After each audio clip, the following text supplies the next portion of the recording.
At Indiana, so the toll road and then I-65, really everything's looking really good in Indiana. No major problems at all. Back here on the Illinois side, we've got some overnight road work, not causing any major delays out there though. So I'm going to say it looks really good on our side of things too. So let's go outside and take a look at some of our cameras. This is a look at South Park, where you can see the Dan Ryan flowing quite nicely into the downtown area. It's about a 20-minute trip from 95th Street to downtown. And check out our tollways. We'll go out to the Tri-State with our Tollway 2 camera. This is right around Roosevelt. You can see both directions of the Tri-State flowing very, very well. No major problems out there at all. Back to you. All right, Diane, thank you. This broke overnight. A 19-year-old woman is critically hurt. She was shot driving on Chicago's north side. This was last night about 11:30 on West Peterson in North Jersey in the North Park neighborhood. Police say the teen was driving with other passengers when somebody opened fire. No arrests have been made, and the conditions of the other passengers is not known at this time. Happening today, former Chicago Mayor Lori Lightfoot expected to reveal preliminary findings from her investigation in Dalton. The village hired her to conduct an independent probe into Mayor Tiffany Henyard's spending. Stephanie Wade joins us now with this latest chapter in the controversy. Stephanie. Tanya and Samantha, former Chicago Mayor Lori Lightfoot is expected to share some of her initial findings into her probe of Dalton Mayor Tiffany Henyard. Lightfoot will be speaking at a public meeting tonight following Monday's chaotic board meeting. Some village leaders will gather once again after trustees say they've received more information about village finances in a meeting with Dalton's accountant. Village leaders say Dalton has a $6 million budget deficit.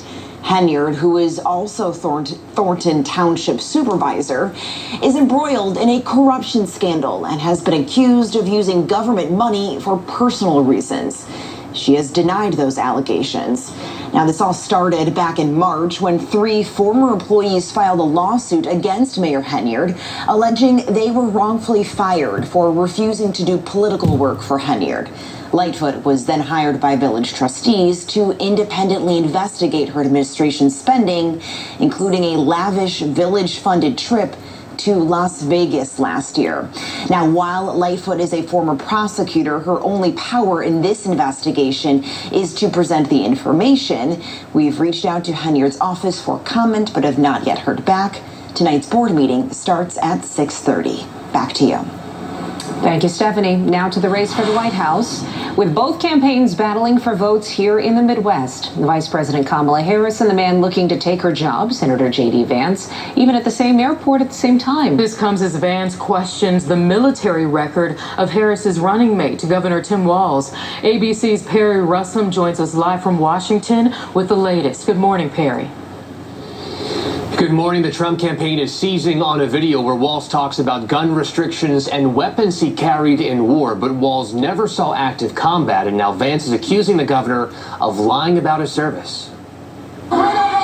This morning, a swing state blitz in the Midwest. Vice President Kamala Harris and Governor Tim Walz in Michigan with their largest rally of the race so far.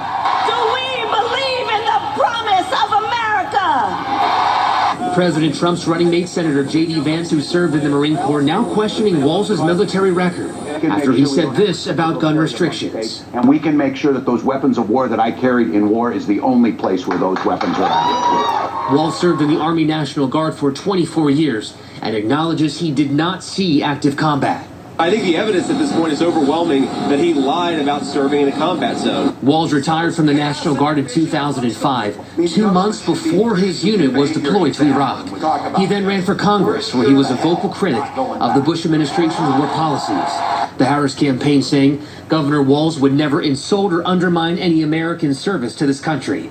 During the primary in Michigan, President Biden faced a wave of uncommitted votes for his response to the war in Gaza. Leaders of that movement tell ABC News they briefly spoke with Harris yesterday, saying they want her to consider a weapons embargo on Israel. The Harris campaign says the vice president has prioritized engaging with Arab, Muslim, and Palestinian community members about the war in Gaza, adding she will always work to ensure Israel is able to defend itself. Harris facing pro-Palestinian protesters at her rally in Michigan. You know what?